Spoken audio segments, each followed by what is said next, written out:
Welcome to the Positive Sports Podcast. I'll be your host this evening, Ed Montana. Alongside me today, and I mean for real, like right here, I can touch him. He's here. My brother Alex. Alex, how you doing? I thought you were going to say God or something. No, I mean, look, I think you're great and all, but you ain't God. I'm God, bro. Jesus God Christ. of war. It's amazing that you and your head fit in here. It's been a while. It has been a while. But you know what? We had a rough week last week. You and I both. We just had stuff going on. Couldn't get anything going. Couldn't work out the kinks to do the podcast. Then we had technical issues. It was rough. So we missed out on a week. I think that's the first time we've gone a week without. It's if we have before, it's been a while. Yeah, it's been a long time because even on vacation we've done them. So our streak ended, but that's okay. We start a new one now. That's right. We started a new streak right here, right now. That's right. Hey, before we get started, I wanna tell people, right? Like, part of doing this podcast, right, is helping people out and turning them on to ways to make their life better. So, like, you know, if you have a little bit of back pain, if you have a sore ankle, if you have a shoulder that's giving you trouble, I have the solution for you. It's the Positive Sports Podcast. Now, I know we didn't do you the service last week, but an hour of the Positive Sports Podcast every single week will make those aches and pains go away. It'll make you feel better. It literally makes you feel better. I thought you were going to say Bengay or something like that. Nah, man. This is better than Bengay. This is better than Bengay. I'm telling you, you have any kind of aches and pains. If you do too much, old school rolling down your window and you got a sore elbow, you know what I mean? If you do too much, churning your own butter and you got a sore shoulder, get you some Positive Sports Podcast. Get you an hour a week. You'll feel better. I promise you. Go back and get some old episodes, get some new episodes. Check me out with a beard, without a beard. Find us on YouTube, Google Play, iTunes, Podbean, whatever device, whatever podcast platform you want. Get us, and I promise you, an hour a week, and you will feel better. I do it myself all the time. That's how here I am, damn near 50, still running. Wow. Look, after this, it's about to approach a year. So after this crazy year that we've all experienced, I mean, you need some positivity in your life. Exactly. I agree with Ed. Go get you a daily dose, weekly dose. At least a week. At least once a week, right? At least. You don't want to overdose on it. Right. That's too much positivity. People think you're high all the time. Yeah, exactly. But once a week, right? Just kind of that's what I call a microdose. Right. An hour a week. A week's got 168 hours.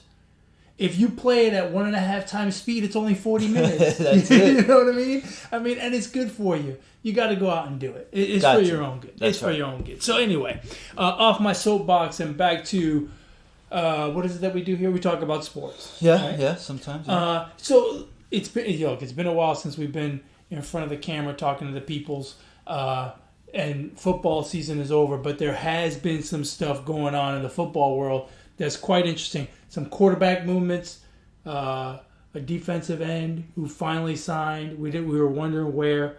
Let's start with the defensive end. The news today that came out: J.J. Watt signed with the Arizona Cardinals. Much as everyone expected, right? He went to the. Who the hell thought he was going to the Cardinals? Certainly not the sports books, because they didn't have the Cardinals as one of the teams you can bet on that J.J. Watt would go to. So that kind of came out of nowhere. Yeah, it really did. And I'm kind of disappointed.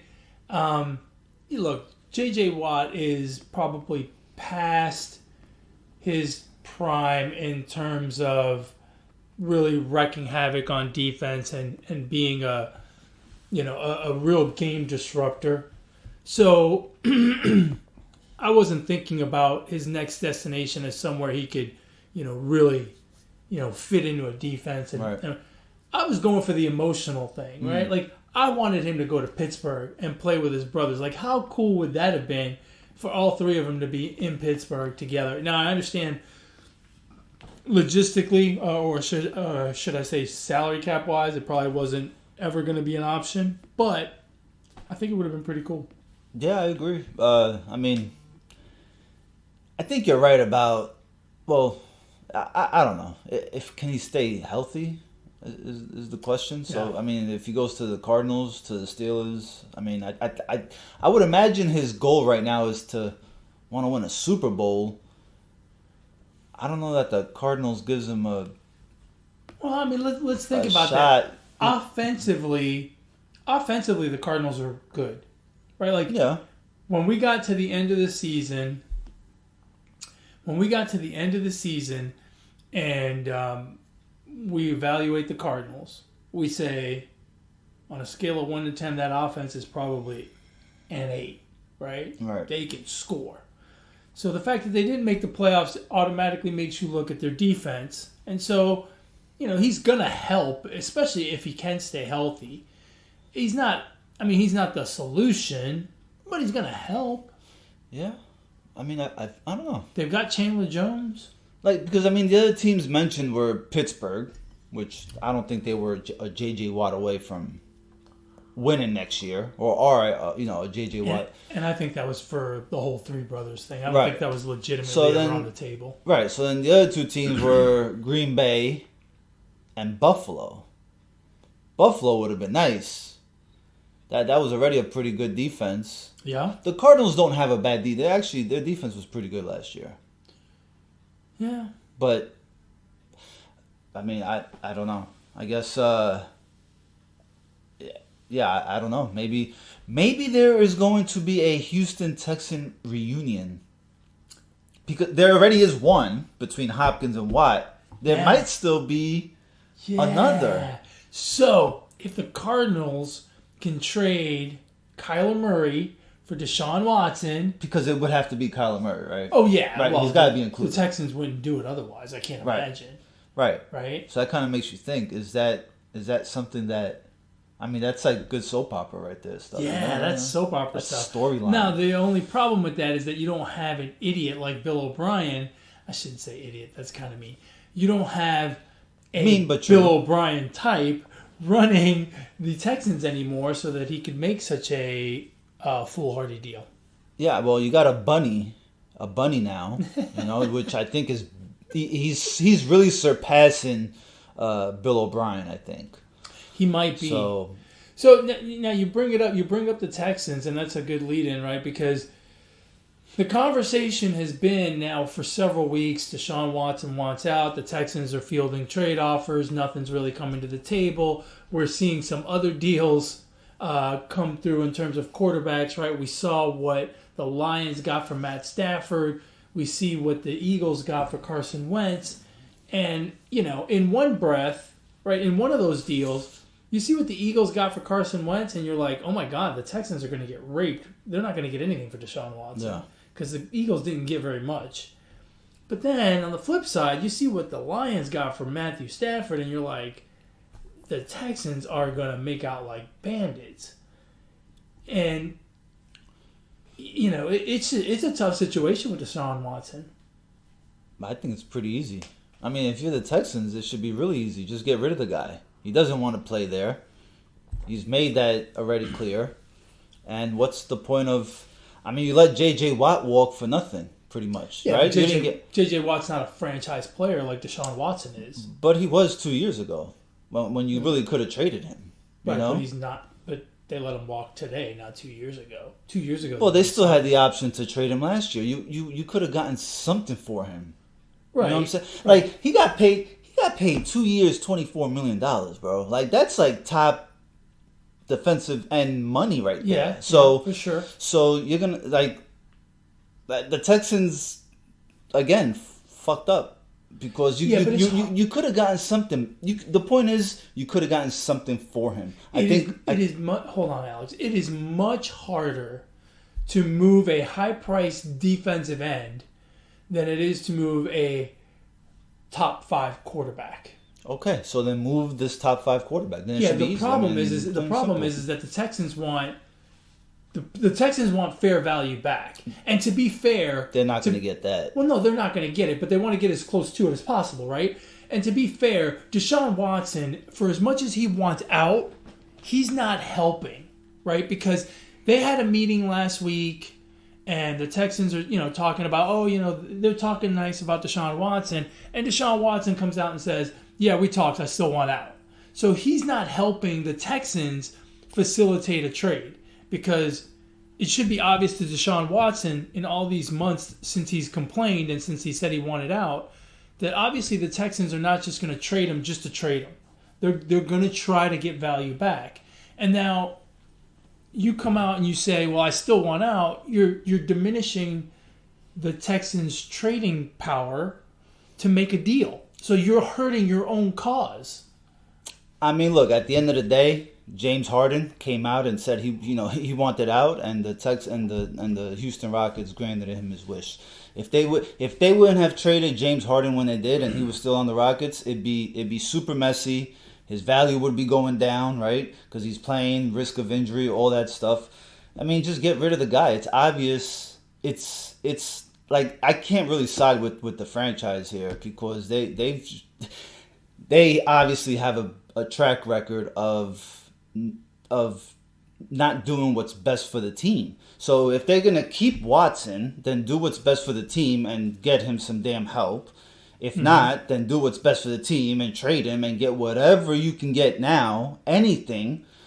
And now, maybe they're waiting until maybe Watson's a draft day trade. Who knows, right? Maybe they could really get some better value on draft day, but it can't go past that, because I agree. You're just not helping the franchise, right? As a general manager of the team, you're not helping the future of the franchise. Listen, I agree with you. I agree with you completely. The Texans, I think the Texans know this, they have to move on from Deshaun Watson. They have to trade him. Where I'm complaining is, I'm complaining about Deshaun Watson continuing to come out and say he's not going to play for Houston. Because here's the thing. You are pushing that you want a trade to be made. And you have already figured out that this organization is not going to give you away for a six-pack of Heineken's. They're going to try to get value. So now, when you continue to say it, all you're doing is prolonging the fight to get fair value. He could have came out last week and said nothing, and it would have been better than coming out and saying that would, right? Because if he doesn't say anything, then maybe teams think, okay, well, maybe he does want to stay. Maybe I got to throw in an extra second round or whatever, right? To make the deal appealing to the Texans. I think that's where Deshaun Watson is. I don't want to say wrong, because I don't think it's a matter of right and wrong at this point. But this is where he's hurting the process of getting his ass out of here. But the teams do it all the time, and this is perfect for what Draymond Green said last week.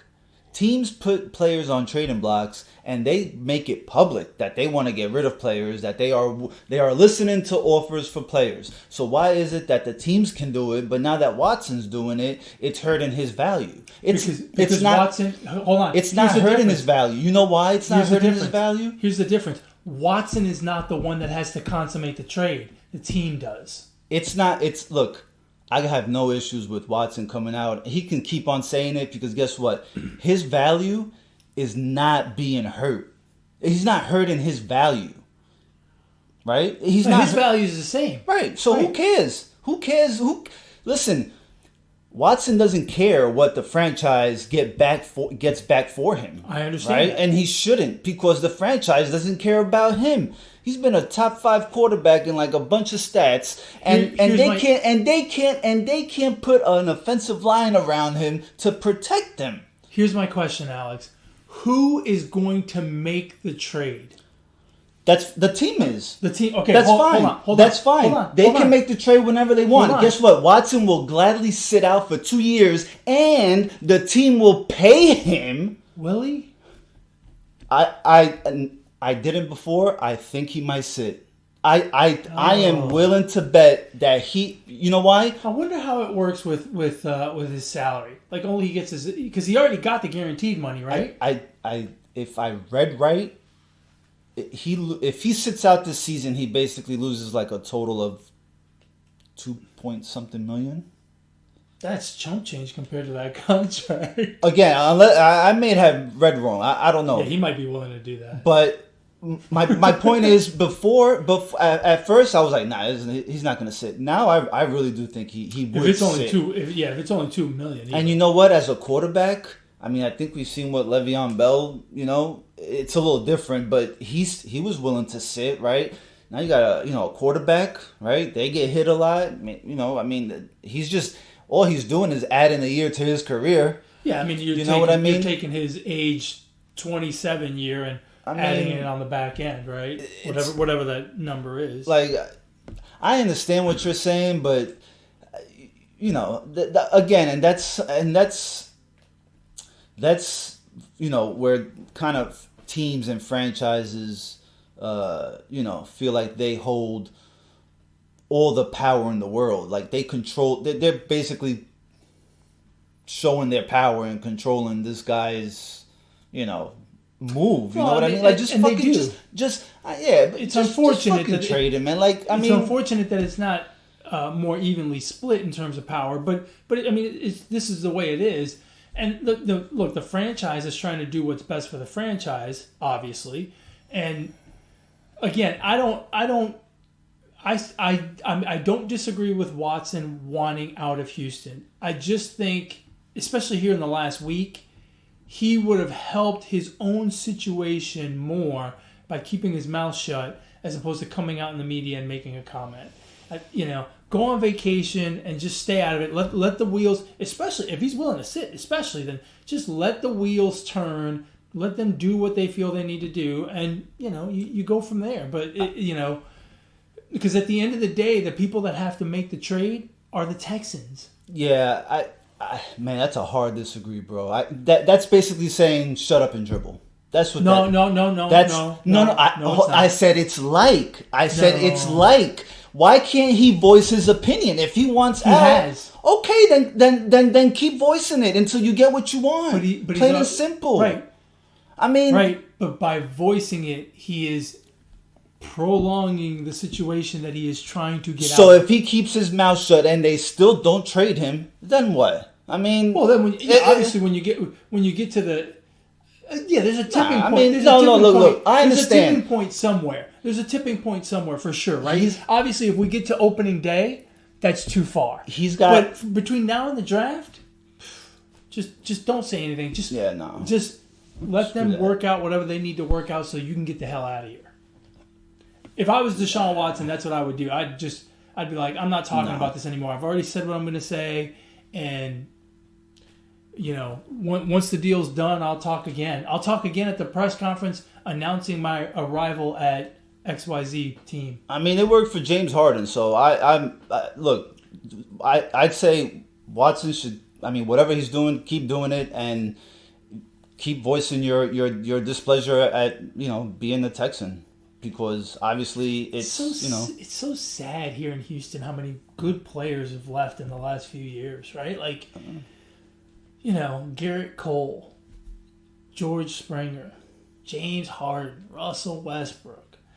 Now you got Hopkins, J.J. Watt, Watson wants out. I mean, that's a lot of great talent that for one reason or another has left Houston by trade, by whatever. It's amazing. It's absolutely amazing. Free agency, trade, but to lose that much talent in one town is really kind of. I can't think of another city that's had that happen to them in recent memory. What did you think about the? We touched on these two other deals briefly. What did you think of what the Eagles got for Carson Wentz? Or what do you think about that deal in general for Carson Wentz, for the Colts, for the Eagles, what the Eagles got, et cetera, et cetera? I think the deal worked out for both. I mean, the Eagles needed some draft capital. I think they got that back, right? They got a pick that could turn from a 3 to a 1 or something like that, or from a 2 to a 1. So, I think it worked out for the Eagles, right? Looks like they have their franchise quarterback for the moment. So you can't have two franchise quarterbacks, right? Yeah. If you believe in one more than the other. And for the Colts, I mean, I think, I don't think Carson Wentz is broken. I don't think he got a fair shake either. Right. In Philly. The guy was running for his life. Yeah, he made some bad throws at times, bad decision making. But, I mean, he was running for his life. Now he goes into a good situation, decent wide receiving group, two decent running backs, a good offensive line. I think it's set up for him. Now he really has no excuses. Like, what everybody thought he was in Philly, like, he wasn't as good as a quarter, fuck, I lost my train of thought. Everybody who thought he wasn't as good as he should have been in Philly, I mean, he walks into a good situation in Indy, so he's got no excuses. I'll tell you what, if he returns to the level he was at in 2017 before he got injured, I don't know who's the bigger winner here, him or the Colts, because look, he's walking into a good situation. Yeah. He has a great offensive line in front of him. I mean, he's got a great offensive line in front of him. He has a running game. The receivers are serviceable. They're not great, but they're good. And he walks into a very good situation offensively. The Colts get a guy who can be their quarterback for the next 10 years, right? Especially if he stays healthy. He can be their quarterback for 10 years. He can be really good. And, oh, by the way, they really didn't give up much for him. When you look at how much the Rams were willing to give up to get Stafford, I mean, the Eagles really kind of got taken away. They got robbed. They didn't get I shouldn't say that. They didn't get a terrible deal, but they didn't get as good of a deal as the Lions did for Stafford. I mean, Stafford is older. In terms of ability, probably not more able, more durable, but not more able. I don't know how that equates to such a big difference in return, but it does. And maybe part of it is because the Rams had a quarterback to give away, whereas the Colts didn't. But, man, I feel like the Colts are huge winners here. And the Eagles, they got themselves out of a headache because they were going to have a headache with if Hurts and Wentz were there together, they were going to have a headache. And they, you're right. They got themselves some draft capital, which is always good to have, but man, I really like this deal for the Colts. Yeah. I really like it for them. See, I like it for the Colts and I like it for the Rams too, because I'm a big believer in everybody sometimes needs a fresh start. And that's in sports, that's just in life, right? You have a job, you've been there for 15 years, things all of a sudden don't go how you want them to go towards the end, and everybody needs a fresh start, right? You move on, you go to another job or whatever. So, I mean, Stafford's been like an Iron Man for the fucking Lions, playing injured and everything. I mean, can you name some of his wide receivers? I mean, Calvin Johnson's the only big name wide receiver he's had his whole He's been gone for a while now. Yeah, and he's still putting up decent numbers. I think it's a great move for the Rams. So I think, I think the Rams and Colts did pretty good this offseason, I'd say, so far. So far, so good. It'll be really interesting to see what happens on draft day. It'll be interesting to see what happens with Watson and specifically around the draft. I'll be very, very curious how that all shakes out. If they don't deal him, if he is not gone by the end of the draft, I will be shocked, and it will not be a good shock. Here's another thing with the Texans. They act like there's no quarterback in this year's draft. I don't know how deep of a draft class it is, but there's about 5 quarterbacks, 3 for sure that are going in the first round. Like, there's some quarterbacks there. You could make a move and draft yourself a quarterback. I wonder if I wonder if the Texans and the Chargers would just do a straight swap. Watson for Herbert. If you're the Chargers, would you trade Herbert? I mean, he's on a rookie deal. Yeah, but for Watson? I don't know. I mean, I don't know. I don't know. That's a tough one. There's very few places where I would say there are very few teams where I would look at my quarterback and go, "Nah, I'm good. I don't need Watson." Yeah, but if like, okay, for like the Chargers, for example, I mean, you could do a lot with that team because your main guy, your main player is on a rookie deal. Yeah. I mean, you can fucking, you can afford to spend some money now and put something around him. That's right. That's a tough one though. That's a good. I wonder if Bill Belichick would take him. I don't know what they would have to give up to get him, but like he probably wouldn't because he wouldn't want that much money in one player. He's never been big on the big contract. And he likes draft picks. Yeah. So unless Belichick in his mind knows he's out of there after this season, he'll stick it to Kraft and give up every single draft pick of the future for Watson, right? Yeah. But I don't see that happening. What other places have a young quarterback that they would be willing to do the swap? If you're the Ravens, do you swap Lamar Jackson for... No, because I wouldn't want...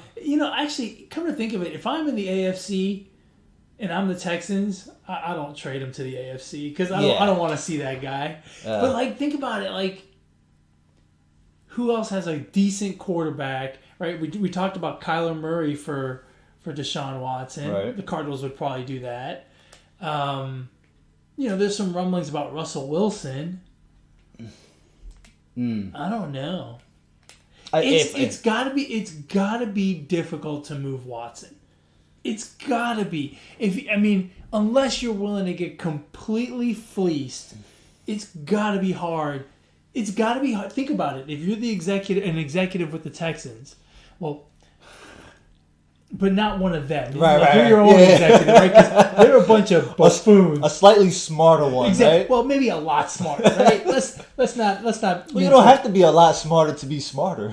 Well, that's true. If you're smarter, chances are you're a lot smarter. So let's just say you're a smarter executive who happens to be working for the Texans, and you have to trade Deshaun Watson, and you're taking all these phone calls. It's got to be hard to say, are you fucking crazy? I'm about to give you Deshaun Watson. Like, doesn't every response from the Texans start with, are you fucking nuts? I'm about to give you Deshaun Watson. Anyway. So, by the way, the Cardinals play the Texans next year. Oh, it would be even better that would be to the Cardinals. That would be something. Oh, that would be awesome to see. I would actually root for Deshaun Watson to hang 50 on the Texans. I hate to say that, but it'd be, it would be poetic justice. Speaking of guys that have left, you got any more football you want to talk about? No. Speaking of guys that have left Houston, tell me, please, for the love of God, tell me that you are becoming a James Harden fan. Come on, please. Look, you are an avid Nets fan, and that guy is helping your team that you love so much. He is helping so much. He didn't help Saturday night. Fucking lost to the Mavericks. Well, they had to lose sooner or later. They had won, like 8 in a row? Yeah, 8 in a row. They had to lose sooner or later. Come on, tell me you're starting to become a James Harden fan. No. Only when he wears the Brooklyn Nets uniform. Yeah, right, yeah. Not when he was a Rocket or a Thunder. Yeah, man, I don't know. It's killing you. I know it is. It really is. It really is. Like, I really don't want to sound like a hypocrite, but yeah, I mean, he's playing great. I think he fits in well with the Nets. Yeah, he does. Look, he fits. You're not being a hypocrite. This is a different James Harden, right? It's like Phil Jackson, right? Like Phil Jackson's a great coach when he has like he is great at managing great talent. He's probably not a great rebuilding coach, right? And it's the same thing with James Harden. He's not a great solo artist. But man, when you put him in a band, he's awesome.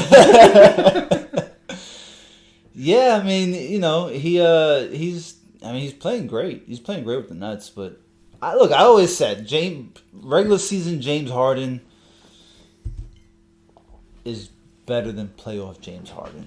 So I hope when he gets to the playoffs with the Nets, he doesn't, put up a stink bomb. I think so long as all three of those guys are healthy, meaning Kyrie, KD, and Harden, I think he's going to be very good. I mean, he seems to.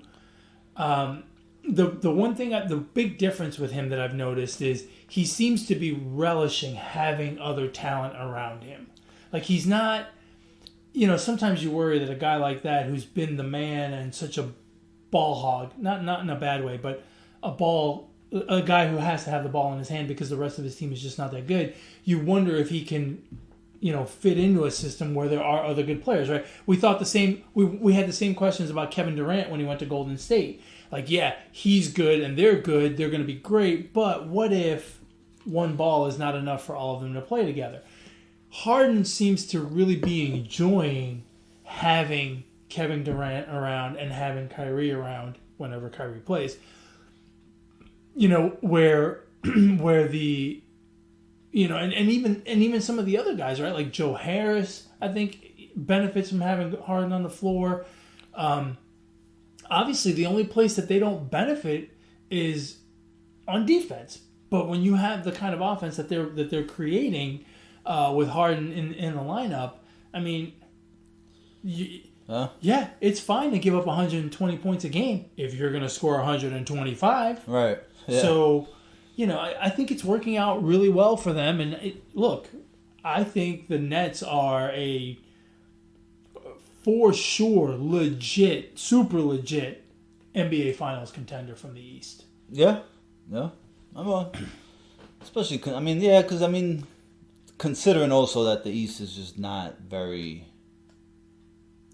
It's not super loaded. It's in my eyes, it's not. But I would agree with you there. But he's he's playing good. But we'll see. We still have 35 games left or so. Something like that. I can see it now. I mean, I can close my eyes. I can close my eyes and I can envision it. The first podcast after the NBA Finals, and you walk in here with a fake beard and a James Harden jersey. I'm going to love it. Hey, your birthday's coming up. I think that's what I'm going to get you. I'm going to get you a James Harden jersey. Oh, God. Well, keep the receipt. Keep the receipt, return it in the playoffs? Yeah. If he goes 1 for 13 with 6 points in a deciding Game 7 with the Sixers. Oh, my God. Against the Sixers, too. Well, look, when you think of true NBA Finals contenders, true contenders. I mean, then I have the Nets up there, right? Yeah. The Sixers. Yeah. Maybe the Bucks. The last couple of years, the way they played in the playoffs, obviously gives me pause. But they still have a lot of talent. They still have, arguably the best player in the NBA, in the Greek Freak. It's hard to say that they're not, that this isn't the year they get over the hump because you just don't know. I think you gotta throw the Knicks in there too. I mean, they're the 4 seed. The 4 seed, bro. I mean, the Heat went to the finals last year. They're the 5 seed after a horrible start. So I guess it's possible that they could really, get back going and be a serious contender. But I just feel like the talent gap between the Sixers,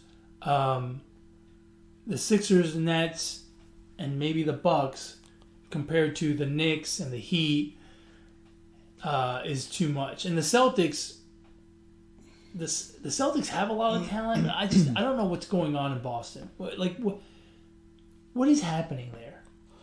Well, I think what happened was in the beginning of the season, Kyrie Irving fired up some sage at the Boston Garden. You think a little voodoo? I think so. He did him in? I think so, man. I really think so. Maybe. I don't know what's wrong in Boston. I think that's a lot of talent for them to be the 6th seed. I think they're... Man, I'm starting to question the talent now. I really am. I mean, I like Tatum, I like Brown, but I wonder if those two just can't win together, because those two are like pure scorers. Doesn't that sound weird just coming out of your mouth? As good as they've not been, anymore. Because they you know why? Because they've played together. They've been playing for like 3 seasons already together. Wonder if that's not the same problem in Milwaukee with Bledsoe and the Greek Freak. Well, Bledsoe's not there anymore. Yeah, Bledsoe's not there anymore. Where's he? He's with the Pelicans. Oh, no wonder they suck. They don't have a point guard. Yeah. So it's the Greek Freak and Middleton? And DiVincenzo. Oh, this is his time of the year. March Madness. March Madness, that's right. DiVincenzo. But, I mean, yeah, I don't know if I put the Bucks up there, bro. Honestly, if the Bucks couldn't win the past 2 seasons the East, right? Yeah, when it was right there for the taking. It's light now, right? Now it's tougher because you've got a team like the Nets and an improved Philly team that with Philly, it's about staying healthy. I mean, if Embiid stays healthy, I mean, he's playing MVP caliber basketball. Yeah. When he's healthy. The problem is he's got him, he's on pace to miss like 15 games. Now, part of that I'm sure is load management, but I wonder if it's not aches and pains, and you keep playing on those aches and pains, you get injured. Yeah, I wonder how much of these, players being out is really an injury. I wouldn't be surprised if, it's all load management. Yeah, on some of these guys, because the season is it's a shortened season. I'm sure they want, and I'm sure the NBA wants the best players available during playoff time, and just being more cautious of people's of the players' health. And the other thing too, remember with this season, is it's 10 less games, right? It's 72 games instead of 82, right. But it's, I think, considerably shorter. So it's more compressed. Yeah. They're playing more games there's less games there's less days per game than there have been in previous seasons.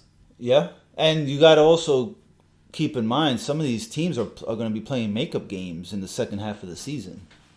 That's right. Where I don't know how the NBA is going to fit them in. I know the second half schedule is out, but I don't know how, maybe more back to back. Yeah, actually more back to backs. I think there are more back, because there's some teams with like 7, 6, 8 back to backs in the second half, and there's only 35 games.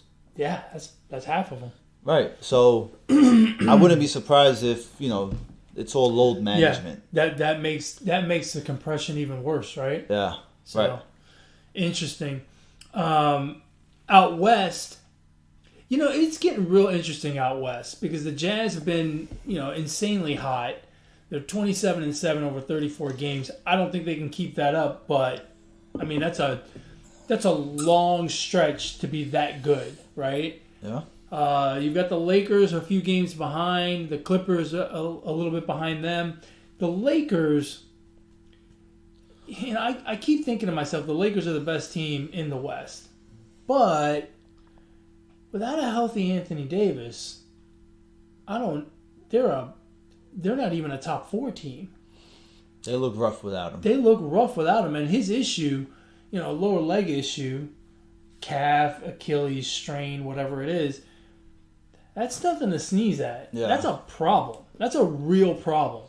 Because, remember, Kevin Durant came back a little too early. It was for the finals, of course, but he came back, pushed himself to come back early so that he could be in the finals. Then he ruptured his Achilles. So, if they do that with Anthony Davis, now obviously they're not going to rush him back for a Tuesday night game against the Memphis Grizzlies, but he wants to get back out there and get his rhythm going well. the Lakers looks really tough for the Lakers right now. What do you think? Yeah, I mean it's they need Anthony Davis, plain and simple. I mean, I think LeBron hasn't played all that great this past week or so. Like if you watch some of those games, it's like he's just taking bad shots. I mean, they lost games to like the Wizards. I understand the Wizards have been playing better lately, but I mean they lost a game in overtime to the Wizards. They've been losing to bad teams. Yeah. So, it's not a good supporting cast. It's pretty tight throughout right? When you look at the 5 through 8 seed, there you got San Antonio 7.5 out, the Portland Trailblazers 8 out, and then the Nuggets and Warriors 8.5 out. So you've got one game separating 4 teams. Those bottom 4 could change dramatically, and then that would determine the matchup that the Lakers would have. It's probably not going to be easy with any of those teams. Yeah, think about it. They would have to play the Nuggets right now. Yikes. I mean, I don't know if you want to play them in the first round. The Nuggets are the kind of team I don't think you want to play ever. They're just trouble, right? They're just trouble. Yeah, but that's another team that I don't know if they have any really good supporting cast outside of Jokic and Jamal Murray. I mean, those two guys are good. I think they can carry them in the regular season, but I don't know. They need some guys to step up. I know. They need something. I know not every team has can have a big 3, right? Or a deep bench, but I mean, they need to figure out who's going to be that third wheel. Well, last year they went pretty far without a third wheel. Yeah.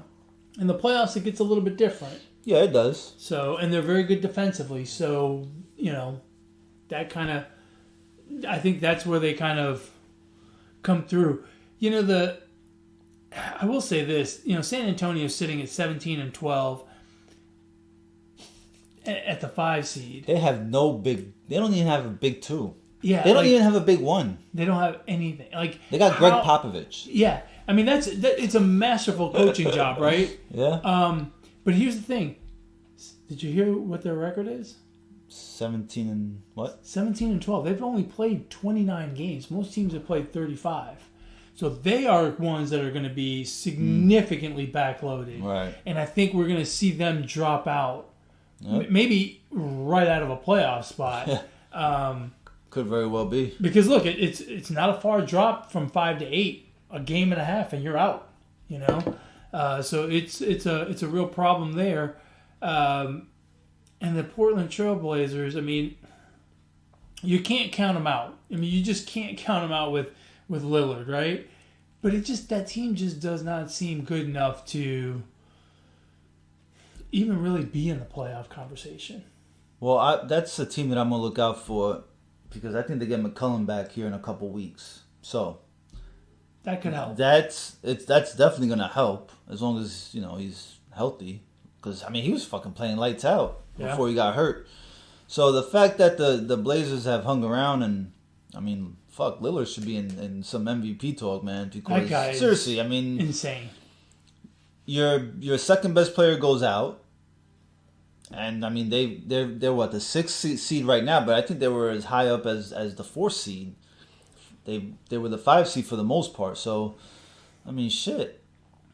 18 and 14, so their schedule is going to be backloaded quite a bit as well. But some of the teams that they're facing up against, or some of the teams that are also in that backloaded problem, like the Spurs, are right there with them. Yeah. The Spurs have the worst case, I think, out of everyone. Right. So, should be good heading down the stretch. So yeah, we'll see. It's going to get real interesting here in the last couple months of the season. Hey, what do you think about the All-Star game? The NBA having an All-Star game. It's going to be the first All-Star game since the pandemic because MLB did not have their All-Star game. That's right. The NHL did not have an All-Star game. And the NFL did not have a Pro Bowl. So what do you think about the NBA having their All-Star game? Pandemic be damned. I mean, I don't know. I mean, they're allowing fans already at some stadiums. So I guess that says, I don't know. I guess it's okay. I mean, it's a business at the end of the day for the NBA, and I think the players understand that. So some may not agree with it, but they can go ahead and give up their spot and I guess pay a fine if they don't want to go. I don't know. If they fine them, I think that's terrible. Like, I mean... At least waive that shit for this season. I mean, exactly. I mean, waive it forever, but I mean, if there's going to be a season to not fine a player for participating in a freaking All-Star game. I agree. Jeez. I agree completely. Yeah. I commend the NBA for trying. Yeah. I commend the NBA for, trying to do things as normally as possible. Because, look, at the end of the day, the NBA is a business, right? And... this is one of their revenue streams. The All-Star Game is a revenue stream for them. They pay very little to get a whole lot of TV revenue and advertising revenue and the like. So, they have to do it. They don't have to do it, but, they need that revenue stream. Yeah. And so I commend them for trying. But I do think that they need to be considerate of the players because at the end of the day, right, it's kind of a partnership. And to find the players for not showing up to the All-Star Game or for opting out of the All-Star Game, that's kind of just not cool at all. Yeah, I mean, I would almost not that I think about it, I would almost not even do the All-Star Game. Just let the players rest. I mean, you got, we mentioned the back-to-backs that some teams are going to have to play. Let them rest a whole week, right? They basically get a week, right? Off, right? And they got to play this game. So just fucking let them rest and come back fresh. And that's it. It's a wash. Yeah. I mean... I disagree. I think they should do it, but I do think that they should not... find the players, Yeah. We got to figure out how to do this shit, because, I think I've said this before on this podcast. We're not going back to January of 2020, right? We're not going to see a stadium with 80,000 people to watch the Giants and Redskins in October. We're not going to see, 55,000 people pack into a stadium to watch a baseball game. I think those days are gone. No, I agree. But like in this case where you got teams that are going to be playing a bunch of back-to-backs, like, to not have the All-Star Game, I think if we're going to look out for the players' health, not COVID, I'm just saying, fucking playing. Yeah, injuries and things like that. Fuck it. Who cares? I mean, I don't know. Yeah. It's tough for the business. I think the NBA... The business of the NBA has to try to get back to normal, or they have to get to a point where, they can generate the revenue that they need in order to prosper going forward. Yeah. Just like the UFC was the first one to come back after the pandemic and put a card on in May last year. Someone had to try, right? And I think this is kind of a similar thing. Especially for the NBA, I think out of all of the All-Star games, the NBA All-Star game is probably by far the biggest revenue generator, right? Yeah. Second would be the MLB All-Star game, probably from a TV revenue perspective. Is the Pro Bowl even on TV, or was it even on TV? No, I don't know. I have no idea. Or was it like on the NFL Network or some shit? Because I never watched it. Yeah, I don't know. I figured you did because you probably bet on it. Nah. You probably had the props. I'm a degenerate, but not that much of a You probably had a prop on will Drew Brees throw a touchdown in the first half or some shit. So yeah, it's the biggest All-Star game. Someone's got to try. I commend them for doing that, but I do think that they should tread lightly with the players. You got anything else? No, man. Let's wrap this one up before we lose it. Before we break it. That's right. As always, folks, we appreciate you watching, listening.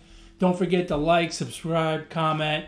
Hit us up on YouTube, Podbean, iTunes, Google Play, whatever podcast platform you choose. If you want to get a hold of my brother Alex, how do they do that? On Twitter at Brooklyn Gaucho 1. And if you want to get a hold of me, you can do so on Twitter as well at eMontana21. You can email the show, positivesports10@gmail.com, positivesports10@gmail.com. You can send us your questions there. See you for lunch tomorrow. I can't promise you that. Good. It's more food for me. As always, folks, ignore the negativity. Be the positivity. Peace.